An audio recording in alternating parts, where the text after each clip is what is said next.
150 years ago, a miracle was occurring in a very unlikely location. Conceived in the mind and dreams of one woman, and carried and laboured in love by many then and ever since, Tabeetha School, Jaffa, was born.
Across vast seas to a distant land where Mediterranean shores envelop a city rich in history, myth and legend, beyond ancient winding alleyways, in one of the oldest still functioning port cities of the world, you will come across no ordinary place.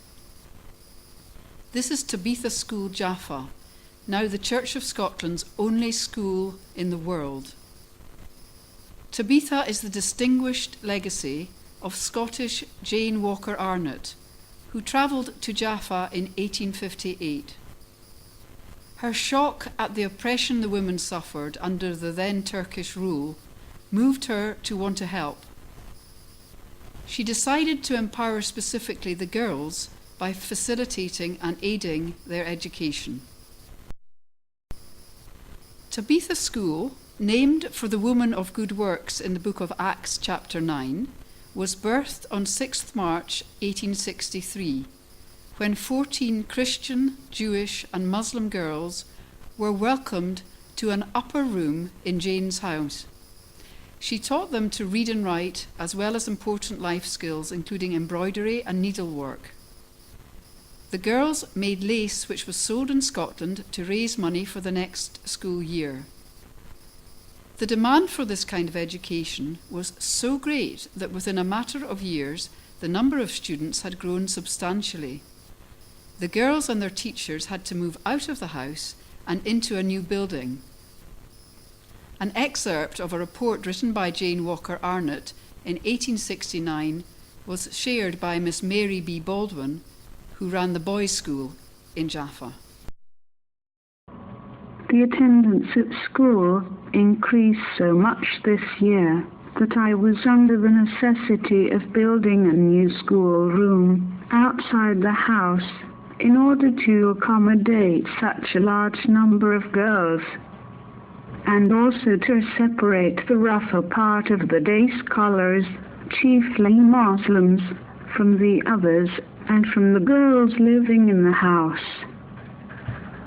The usual attendance in the day school during the last half year has varied from 100 to 150, of whom about 40 were Jewesses, the remainder Greek Christians and Muslims. About an equal number of each.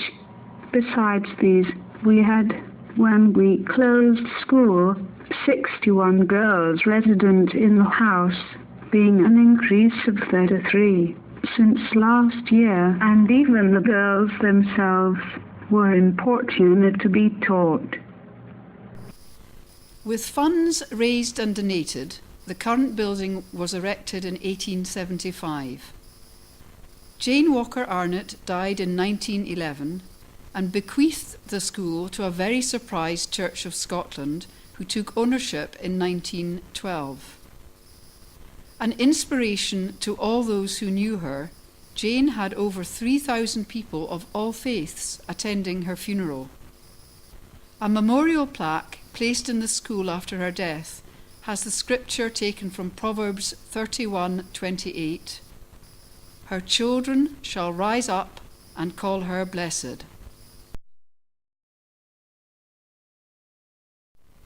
In 1948, the school welcomed boys too, and to facilitate the growing demand for space, ceased to be a boarding house in the 1970s. Tabeetha's reputation still spreads far and wide, and the popularity continues to this day. Each class size is limited to 20 local students of all religions and 5 students from the expatriate community. The waiting lists are long, and there are many each year who are horribly disappointed. For a Christian school in a dominantly non-Christian land, this speaks volumes. Behind its guarded gate, the elegant white walls, stonework and blue shutters, there are poignant scriptures forever etched in the very foundations and brickwork of this extraordinary place. This is God's school, a true haven of peace in the notoriously war-torn Middle East. Walking through the gates of Tabeetha guarantees a unique experience. Here, with the understood rule of leaving politics at the gate, over 30 countries represented in over 320 children from numerous tribes, tongues, nations and creeds are educated side by side. Tolerance is one of the biggest lessons learned, and the atmosphere reflects this. Children aged 4 to 18 are taught in English from reception to A-level standard. Subjects offered range from Arabic to information technology. For many learners, this is their third language and alphabet. With its reputation as a centre of excellence, Tabeetha is stricter than the average Israeli school and places great emphasis on respect, tolerance, and good manners.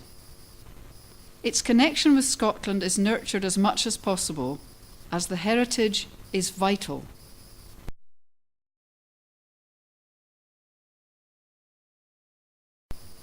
Staff and students take pride in their work, and lessons are conducted not only in the classrooms but also on field trips all around this culturally rich land. They take part in musical assemblies and are incredibly talented in their artwork. The main annual fundraising event is the Spring Fair, in which everyone gets involved. On average, £1,000 is made on this day, indicating the community's socio-economic status. The International Food Day sees all the various countries represented at the school bringing and sharing traditional dishes with students, parents and staff alike. There is something really significant about seeing all the flags together, knowing that everyone represented has the same goal in mind.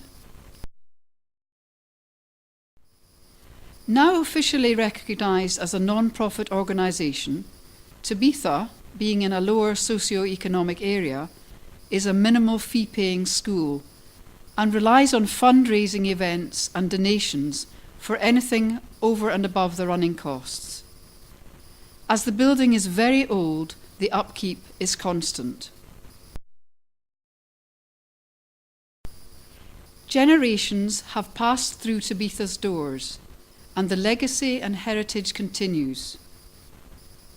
One woman's gift to a very needy people, given to the Church of Scotland to continue the work over 100 years ago, continues to be a gift that keeps on giving today. A bustling hive of activity centred around love, reconciliation and true peace is Tabeetha School, Jaffa. Thank you for joining us on this journey.